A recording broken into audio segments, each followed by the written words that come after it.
Di akhirat Allah berikan derajat ulama sab'amina darajat, 700 derajat dibandingkan dengan orang beriman lainnya. Ma baina darajataini masiratu khamsami'ati am. Antara derajat yang satu dengan derajat yang lainnya jaraknya 500 tahun perjalanan kaki. Terus kita mau menyamakan diri kita dengan ulama? Saudara-saudara, di akhirat pangkat nggak berlaku, jabatan nggak berlaku, kekuasaan nggak berlaku. Yang berlaku adalah ilmu dan amal para ulama, ilmu dan amal orang soleh yang bisa memberikan syafaat di akhirat. Salah satu golongan itu adalah para ulama. Kau pengen tahu? Kalau kalian ingin tahu, gampang. Kalau kamu pengen tahu di akhirat dekat atau jauh dengan Rasulullah, pengen tahu? Gampang. Engkau lihat di dunia, seberapa dekat engkau dengan majelis ilmu, seberapa dekat engkau dengan majelis taklim, seberapa dekat engkau dengan ulama, maka sedekat itulah engkau kelak dengan Rasulullah. Tapi sejauh mana engkau dengan majelis ilmu, sejauh mana engkau dengan majelis taklim, sejauh mana engkau dengan Rasulullah, dengan ulama, maka sejauh itu juga engkau dengan Rasulullah SAW. Jadi kadar kedekatan engkau di akhirat dengan Rasulullah itu menurut kadar kedekatan engkau di dunia dengan para ulama dan dengan orang-orang soleh. Oleh karenanya saudara-saudara, pulang dari ini majelis, bawa ilmunya Nabi, bawa akhlaknya Nabi, bawa adabnya Nabi, sopan santunnya Nabi, amar ma'rufnya Nabi, nahi mungkarnya Nabi, bawa kepribadian Nabi Muhammad SAW. Jadikan rumah tanggamu rumah tangga Nabi, desamu desa Nabi Muhammad, kampungmu kampung Nabi Muhammad, kotamu kota Nabi Muhammad. Jangan pernah jauh dari Nabi Muhammad SAW. Saudara-saudaraku sekalian yang dimuliakan oleh Allah, kita menjadi umat yang terbaik. Kuntum khairul ummatin ukhrijat linnas. Kalian umat terbaik yang Allah keluarkan bagi manusia. Kenapa kita menjadi umat yang terbaik? Apakah karena amal ibadah kita, sholat kita, puasa kita, zakat kita, haji kita? Bukan. Kita menjadi umat yang terbaik berkat Nabi Muhammad SAW. Begitu berat perjuangan Nabi Muhammad, begitu berat, begitu perih perjuangan Nabi agar Islam sampai kepada kita, agar iman sampai, agar masjid sampai, agar ulama sampai. Bagaimana perjuangan para sahabat untuk Islam, agar Islam itu sampai kepada kalian. Bagaimana perjuangan Tolha bin Ubaidillah, Tolha bin Ubaidillah, saudara-saudara, ketika perang ada musuh Allah yang ingin memenggal Rasulullah, dia kasih tangan kanannya, putus tangan kanannya. Datang lagi musuh Allah bawa pedang, dia kasih tangan kirinya, putus tangan kirinya. Kedua tangannya putus. Datang lagi musuh Allah bawa panah, ingin memanah Rasulullah, dia kasih dadanya, terkena ratusan anak panah untuk menjaga Rasulullah SAW. Cukup sampai di situ? Tidak. Ada musuh Allah yang bawa rantai, diputar-putar itu rantai, dilempar, menempel mata rantai itu di pipi suci Rasulullah, menempel di pipi yang sering menangis untuk mendoakan umatnya. Ketika menempel, Tolha menangis. Tolha berkata, ya Rasulullah, ampunkan saya, maafkan saya. Saya tidak bisa menangkis rantai itu ya Rasulullah. Tangan saya putus, badan saya terkena ratusan kena panah. Tetapi izinkan aku mencabut mata rantai yang menempel di pipimu ya Rasulullah. Satu mata rantai dicabut, satu gigi Tolha patah. Satu mata rantai dicabut, satu gigi Tolha patah. Rontok gigi Tolha bin Ubaidillah. Kedua tangannya putus, badannya terkena ratusan anak panah, gigi-giginya putus. Berkorban untuk apa? Agar iman dan Islam syariat sampai kepada kita, saudara-saudara. Sumayyah binti Khabbab, seorang wanita yang tua renta, orang yang pertama kali mati syahid, dikubur setengah badan, suaminya disiksa, anaknya disiksa di depannya, ditusuk perutnya pakai tombak, keluar isi perutnya, dipaksa untuk keluar dari ajaran Nabi Muhammad. Apakah Sumayyah binti Khabbab lebih memilih kebebasan dunia? Tidak. Sumayyah binti Khabbab lebih memilih mati daripada harus meninggalkan ajaran Nabi Muhammad. Kita orang zaman sekarang, keimanan kita, keislaman kita bisa dibeli lewat perempuan, pernikahan, lewat uang, lewat Indomie satu kardus. Orang jual iman, orang jual akidah. Lihat bagaimana perjuangan Sayyidina Ali bin Abi Thalib radhiyallahu anhu. Di saat orang kafir Quraisy mereka ingin membunuh Rasulullah, beliau tidur di tempat yang ditiduri oleh Rasulullah, mengorbankan nyawanya, jiwanya. Andaikan orang kafir Quraisy nggak buka itu selimut, langsung main tebas, beliau pasti sudah mati. Tapi ketika dibuka, ternyata bukan Rasulullah, ternyata Sayyidina Ali bin Abi Thalib. Bilal bin Rabah di tengah terik matahari dicambuk, badannya dikasih batu yang besar, dipaksa keluar dari ajaran Nabi Muhammad. Apa jawaban Bilal?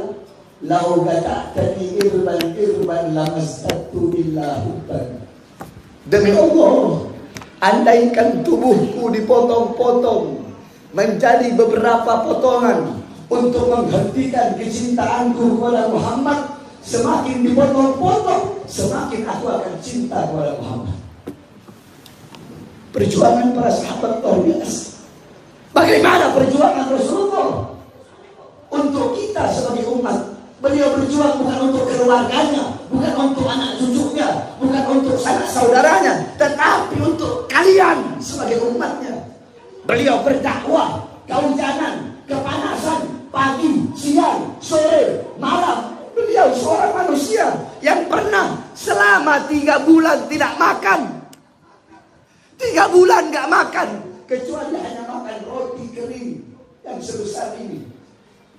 3 hari mengganjal perutnya dengan batu, kelaparan. Demi siapa? Demi kalian seperti itu. Seorang manusia yang pipinya tertusuk duri, tembus sampai ke sebelah, tertusuk tulang, tembus dan ke sebelah, demi kalian sebagai umat. Seorang manusia yang dilempari kotoran onta, dilempari isi perut onta, dihina, dicaci, dimaki, difitnah. Demi siapa? Demi kalian sebagai umat. Seorang manusia yang ketika pergi ke kota Taif oleh anak-anak kecil, beliau dihardik, dihina, orang gila, penyihir, dilempari dengan batu. Dahi yang pernah memandang wajah Allah, dahi yang pernah berjumpa langsung dengan Allah, dahi tersebut mengeluarkan darah. Ketika darah itu jatuh, ditampung, saudara. Ditampung itu darah agar tidak jatuh ke atas tanah. Sahabat bertanya, ya Rasulullah, kenapa kau tampung darahmu? Apa kata beliau? Andaikan darahku jatuh di atas tanah Taif, maka penduduk Taif akan ditenggelamkan oleh bumi, sedangkan mereka adalah umatku. Kasih sayang Nabi, kecintaan Nabi kepada kalian lebih besar daripada kecintaan bapak ibu kalian kepada kalian. Nanti di akhirat, bapak ibu kalian tidak bakal bisa nolong kalian, nggak bakal peduli, nggak bakal kenal, nggak ada orang tua kenal anak, nggak ada anak kenal orang tua, nggak ada suami kenal istri, nggak ada istri kenal suami, nggak ada kekasih kenal kekasih. Di akhirat nafsi-nafsi, sendiri-sendiri. Bahkan para nabi, para rasul tidak bisa menolong kalian. Yang mondar-mandir berhadapan dengan Allah, menolong kalian siapa? Rasulullah.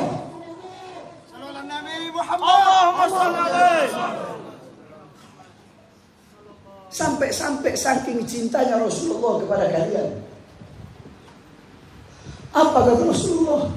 Kalian dengarkan ini hadis baik-baik, saudara-saudara. Lau yushaku ahadukum bisyaukatin firikli la ajidu ala mahafi qalbi. Wahai umatku, andaikan salah satu dari kalian ada yang kakinya tertusuk duri, kalian pasti merasakan sakit. Jikalau kalian merasakan sakit, maka rasa sakit yang kalian rasakan, itu pun aku rasakan, bahkan sampai aku rasakan ke dalam hatiku. Adakah perlu manusia yang lebih cinta kepada kalian selain Rasulullah? Bahkan pada detik-detik terakhir nafasnya, sebelum beliau wafat, datang Jibril dan Israel berkata, "Ya Rasulullah, telah datang, telah tiba saatnya Allah akan menjemputmu. Engkau berjumpa dengan Allah, ajalmu akan dicabut." Apa kata Rasulullah? "Aku belum mau meninggalkan umatku sebelum Allah memberikan jaminan kepada umatku." Di akhir hayat masih mikir nasib kalian. Pergi Jibril menghadap Allah. "Ya Allah, Muhammad minta jaminan untuk umatnya." Apa kata Allah? "Basyirhu innal jannah muharramatun 'alal umam qabla an tadkhuluha ummah." Surga aku haramkan untuk dimasuki oleh siapapun sebelum surga dimasuki oleh umatnya. Ini jaminan dari. Datang Jibril bawa jaminan itu. Apa kata Rasulullah? "Al-an karrat aini." Sekarang aku puas, sekarang aku senang. Cabutlah nyawaku, wahai Israel. Dicabut nyawa makhluk yang paling mulia. Ketika dicabut nyawa Rasulullah, Rasulullah berkata, mendesah, Rasulullah merasakan sakit ketika dicabut nyawa. Bagaimana dengan hamba-hamba yang suka berbuat dosa? Di sebelah kanan beliau ada sebuah wadah berisi air. Beliau letakkan, beliau usap keringat beliau yang keluar. Beliau berkata, "Wahai Israel, apakah rasa sakit seperti ini yang nanti juga akan dialami dan dirasakan oleh umatku?" "Iya ya Rasulullah, rasa sakit seperti inilah yang nanti juga akan dialami oleh umatmu." Mendengar itu Rasulullah menangis. Itu tangisan terakhir Rasulullah. Beliau mengangkat tangan dan berdoa. Doa yang menutupi wafatnya Nabi Muhammad. Doa yang menutupi kepergian Rasulullah. Apa doa beliau? "Allahumma khaffif ala ummati fi sakratil maut wa tsaqqil alayya." Ya Allah, ringankanlah sakratul maut umatku.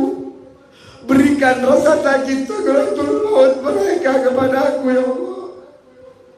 Ringankan sakratul maut mereka dan beratkan sakratul mautku. Aku memimpin mereka, aku penanggung jawab mereka. Jangan beri mereka rasa sakit, tapi berikan rasa sakit sakratul maut mereka kepada aku, ya Allah. Apa yang telah kalian korbankan untuk Nabi Muhammad?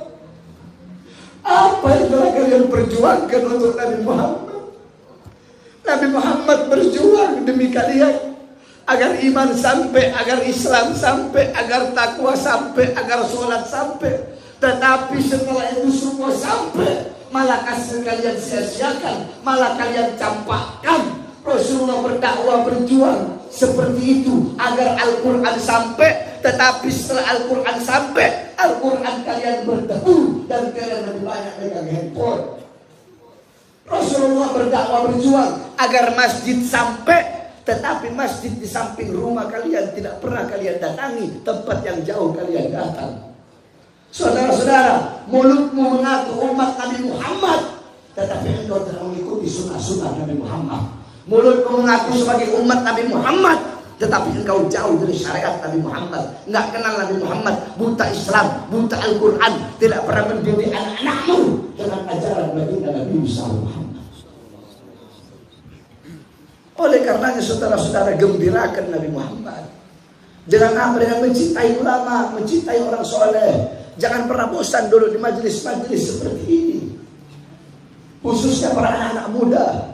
Kalian para anak-anak muda, sampaikan kebenaran, tegakkan keadilan. Kalian anak-anak muda harus jadi para pemuda-pemudi Islam yang punya mental baja untuk membela bangsa, membela agama, membela NKRI.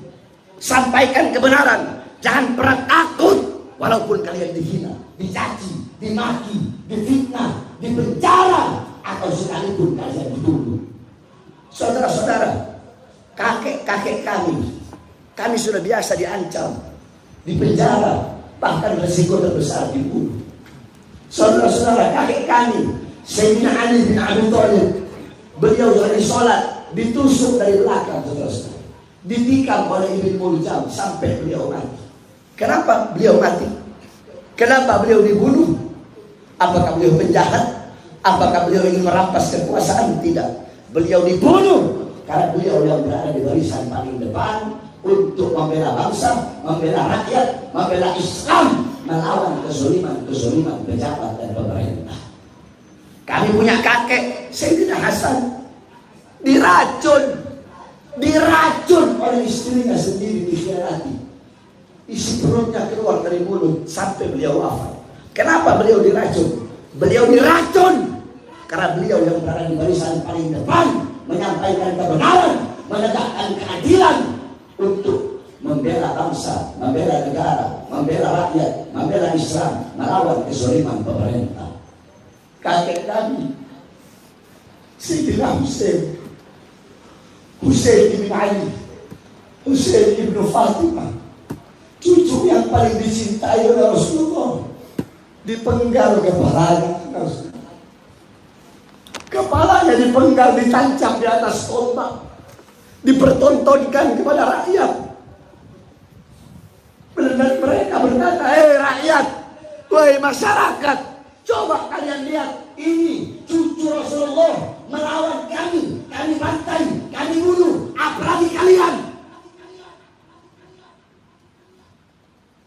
Kakek kami Imam Ali Zainal Abidin Muhammad Al-Bagir masih bayi, masih kecil, umur 7 tahun sudah dipenjara.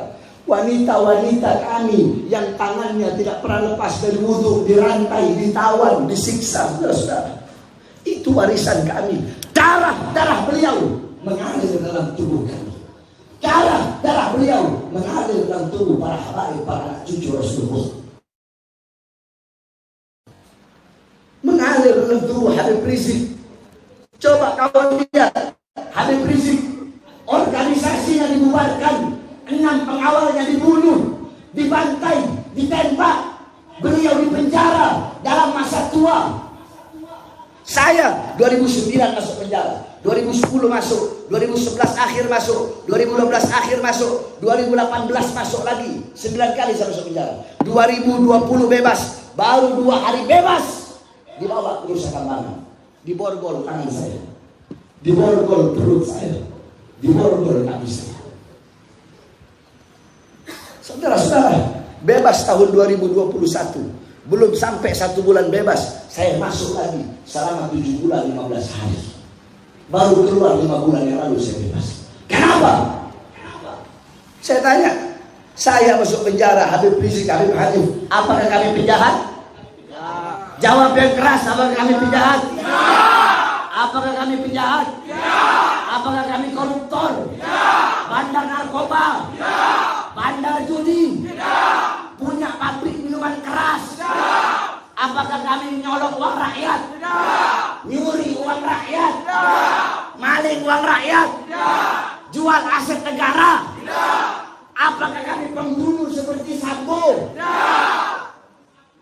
Saudara-saudara sekalian yang dimuliakan oleh Allah Subhanahu wa taala, makanya kalian para ustadz, para kiai, para habaib yang gak mau berjuang, atau kalian siapapun, tokoh masyarakat, aparat, siapapun kalian, siapapun, kalau gak mau ikut berjuang, diam, jangan banyak ngomong. Udah berjuang gak mau, ngambil resiko gak mau, bela rakyat, bela bangsa, bela negara, bela agama gak mau, malah menghina, mencaci dan melemahkan perjuangan kami yang berjuang. Kenapa? Kalian pikir kami rela gila pangkat, gila jabatan, gila tahta, gila kekuasaan?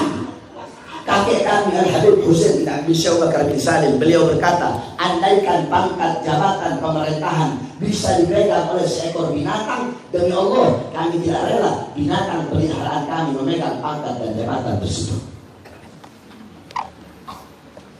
Saudara-saudara, darah beliaulah yang mengalir dalam tubuh kami. Darah keberanian, darah berjuang-pejuang, sehingga kami tidak akan pernah tunduk kepada kezaliman, tidak akan pernah tunduk kepada kebongkaran. Selama tanah Indonesia masih berdiri tegak kami, para anak cucu Rasulullah, maka selama itu kami akan berada di barisan paling depan, rela hancur, rela binasa demi bangsa dan rakyat Indonesia. Allahu Akbar. Kalian ngomong doang, kalian udah pernah di penjara? Udah pernah diborgol tangan, perut, kaki? Pernah masuk sel lulusan Kambangan yang ukurannya cuma 2 meter kali setengah meter?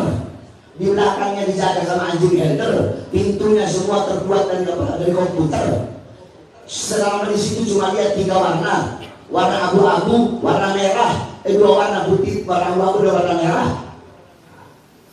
Jadi kalau kalian nggak mau berjuang, lebih baik doakan. Nggak mau doa nggak apa-apa, diam.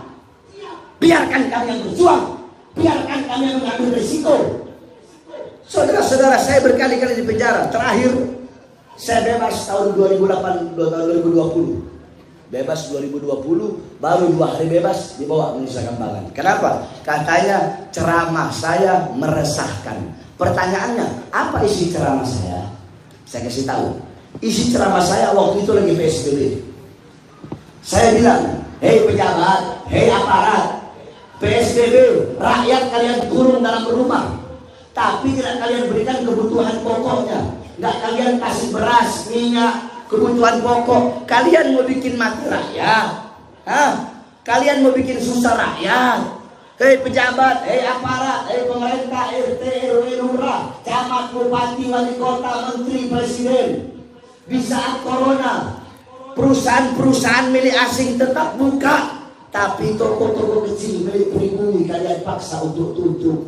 Hei pejabat, hei aparat, di masa corona ini, di masa PSBB, berapa banyak pengangguran, pemuda-pemudi yang gak punya kerjaan, tetapi tenaga kerja dari Cina, dari asing tetap kalian kirim ke Purwadi, ke daerah Sulawesi sana. Akhirnya apa? Terjadi kemarin, tenaga kerja asing Cina membunuh tenaga kerja Indonesia. Itu saya sudah sampaikan 2020 sudah sekarang. Saya tanya, isi ceramah saya seperti itu, saya bela diri saya, kelompok saya, golongan saya, atau yang saya bela rakyat? Jawab yang keras, siapa yang saya bela? Siapa yang saya bela? Siapa yang saya bela? Apakah saya pilih suku mana saja? Apakah saya pilih rasnya apa saja? Apakah saya pilih warna kulitnya? Apakah saya pilih agamanya? Dan saya bela rakyat, siapapun, apapun agamanya, apapun sukunya, apapun warna kulitnya, apapun rasnya. Itu ceramah dibilang meresahkan, padahal saya bela rakyat. Saya ceramah, saya tanya, kalian rakyat, kalian masyarakat, kalian bisa menilai, itu ceramah meresahkan tidak? Meresahkan atau membela?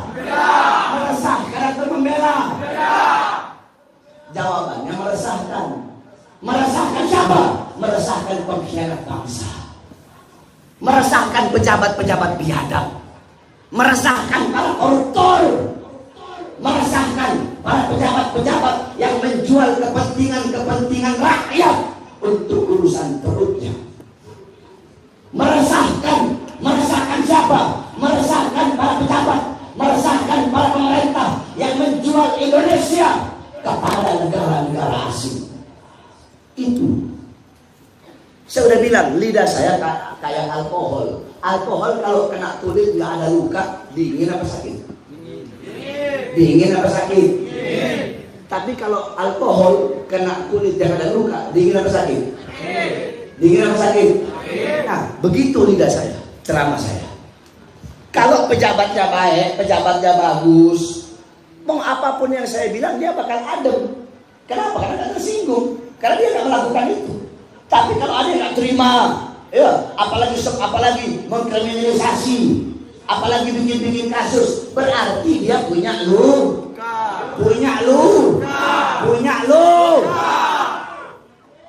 Oleh karenanya berkali-kali saya bersumpah, jangankan hanya di penjara, saudara-saudara, saya Bahar bin Ali bin Smith berkali-kali di persidangan, saya bersumpah demi Allah bahwasanya demi bangsa, demi rakyat, demi Indonesia, jangankan hanya di penjara, nyawa saya, jiwa saya, darah saya murah harganya tumpah demi NKRI, bangsa dan rakyat Indonesia.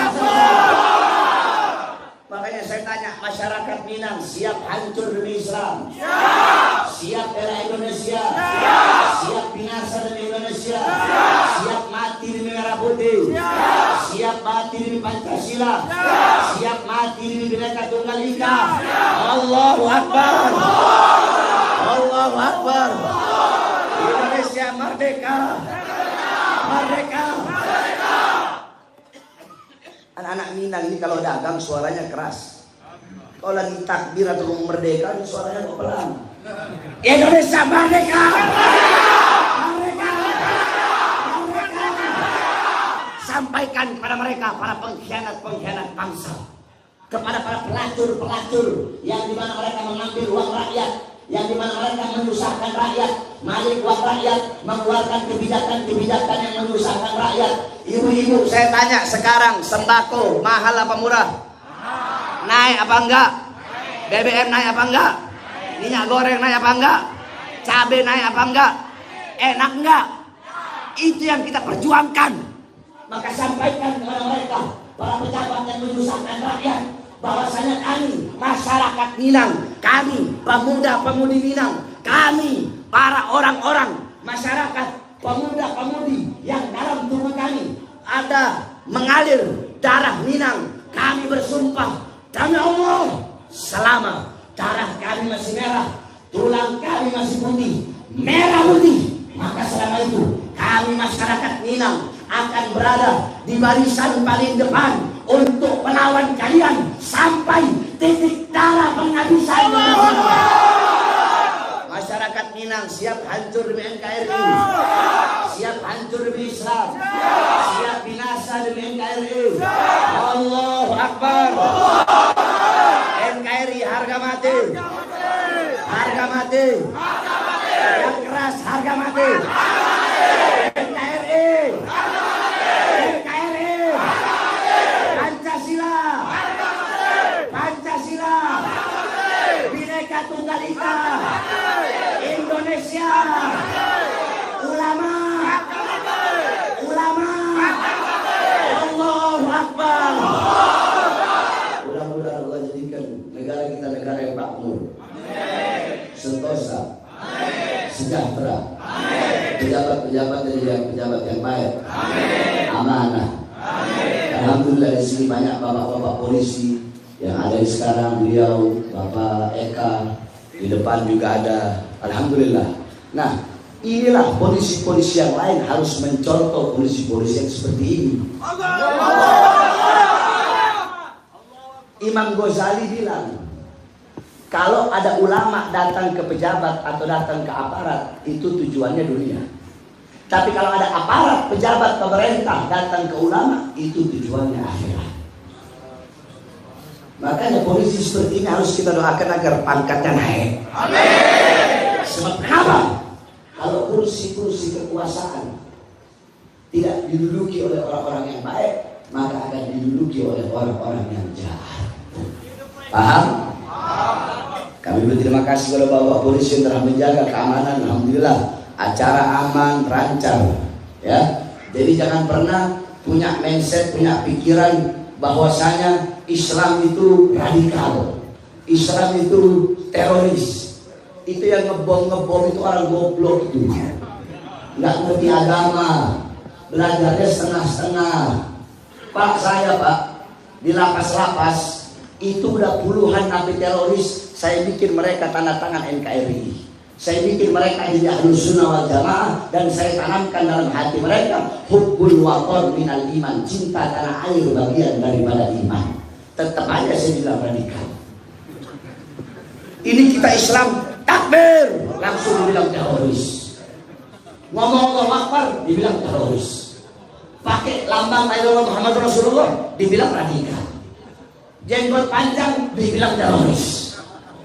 Goblok.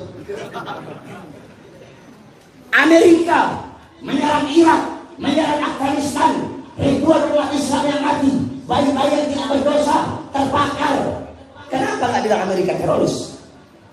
Rusia menyerang Chechnya, ribuan yang mati umat Islam. Kenapa nggak bilang Rusia teroris? Serbia menyerang Bosnia, ribuan umat Islam yang mati. Kenapa nggak bilang mereka teroris?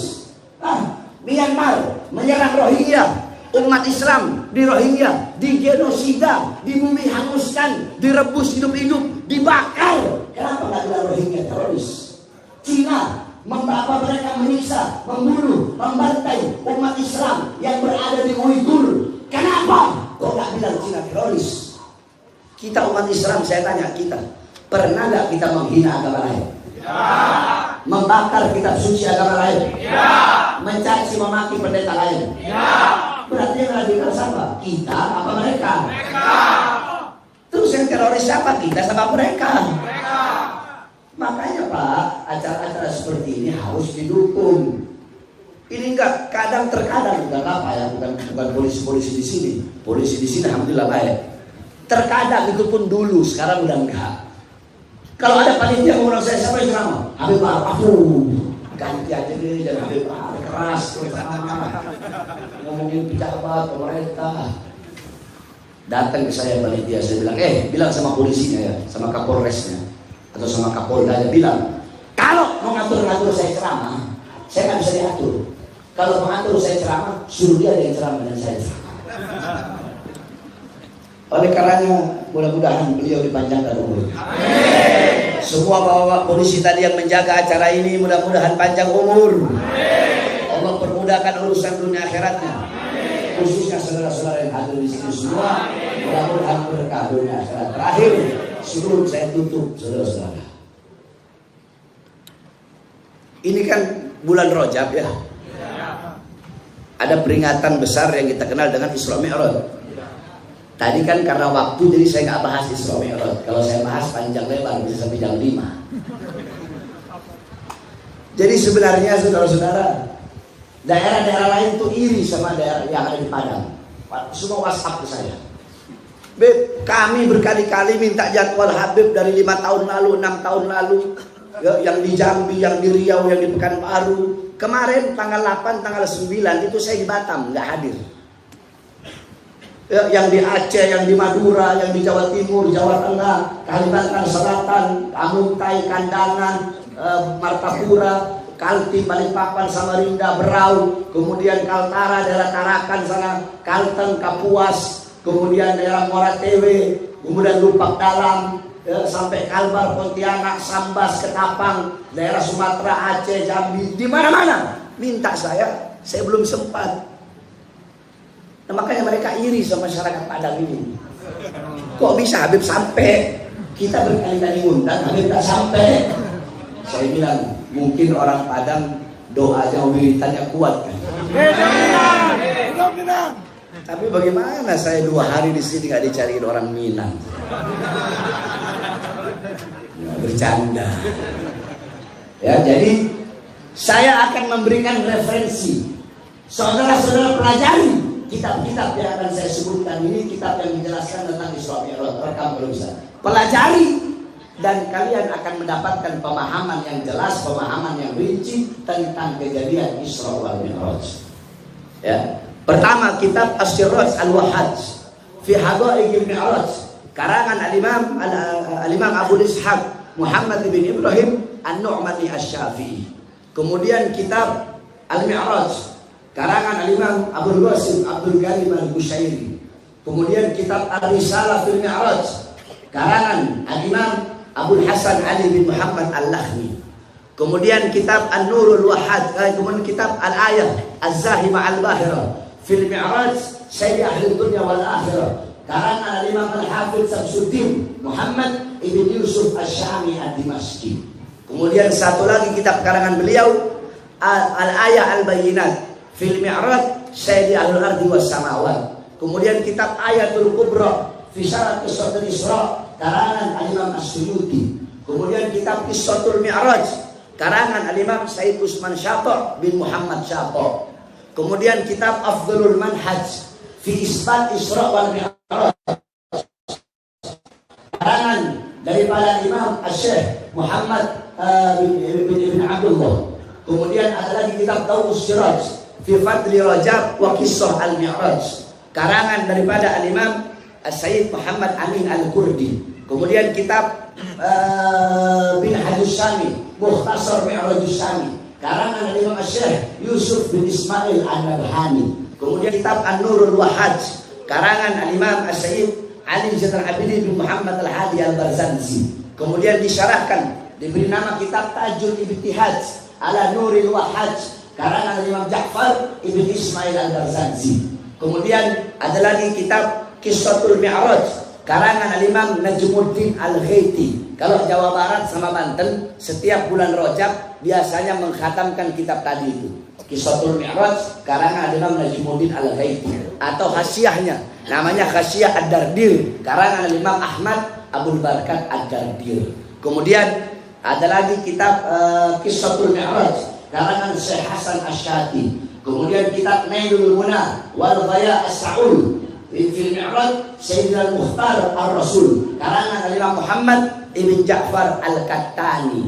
Kemudian kitab Mu'jizatul Isra wal Mi'raj, ya, Al-Isra wal Mi'raj Mu'jizatul Kubra li Sayyidil Anbiya, karangan daripada Imam Syekh Nafi' Al-Jauhari. Kemudian kitab Yawaqit Taj Al-Wahhaj fil Isra wal Mi'raj, karangan Imam Muhammad bin Muhammad Al-Hadi Al-Kattani. Kemudian kitab Al-Anwar Al-Bahiyah fil Mi'raj Khairil Bariyah, karangan guru kami Al-Imam Abuya As-Sayyid Al-Habib Muhammad Ibn Alwi Al-Maliki Al-Hasani. Bapak-bapak pelajari kitab-kitab tersebut tentang Isra Mi'raj, insyaallah akan mendapatkan pemahaman yang jelas dan rinci tentang Isra Mi'raj. Ada berapa kitab tadi? Banyak. Intinya pelajari itu, insyaallah ada pemahaman yang jelas tentang Isra wal Mi'raj. Paham? Terakhir, sebelum saya tutup, saya lagi bangun pondok pesantren. Saya bangun pondok pesantren pakai darah, pakai air mata. Saya bangun pondok pesantren sedikit pun tidak pernah meminta atau menerima bantuan dari pemerintah. Jangankan minta, nerima aja nggak mau. Bukan berarti kalau bagi diri saya pribadi saya haramkan. Kenapa? Ikhtiar untuk berhati-hati. Bukan berarti kalau ada yang terima salah, nggak salah, silahkan terima. Cuma kalau saya haramkan untuk pribadi saya. Kenapa? Kalau saya terima akan tertanam dalam hati saya untuk mendiamkan kezaliman mereka. Beb, itu presiden atau menteri atau gubernur, wali kota itu berbuat salah, beb. Kenapa mau ditegur? Gak enak saya menegur. Kemarin habis kasih amplop 1 miliar. Gak enak saya menegur. Kemarin habis dikasih Alphard. Banyak gak ya ibu? Banyak gak? Banyak gak? Banyak. Lihat Buya Hamka di penjara. Kenapa? Karena nggak mau mengeluarkan fatwa-fatwa yang aneh, fatwa-fatwa yang nyeleneh. Sebab sekarang banyak alimun ala dia jauh ilmu ulama yang menjadikan ilmunya untuk mengikuti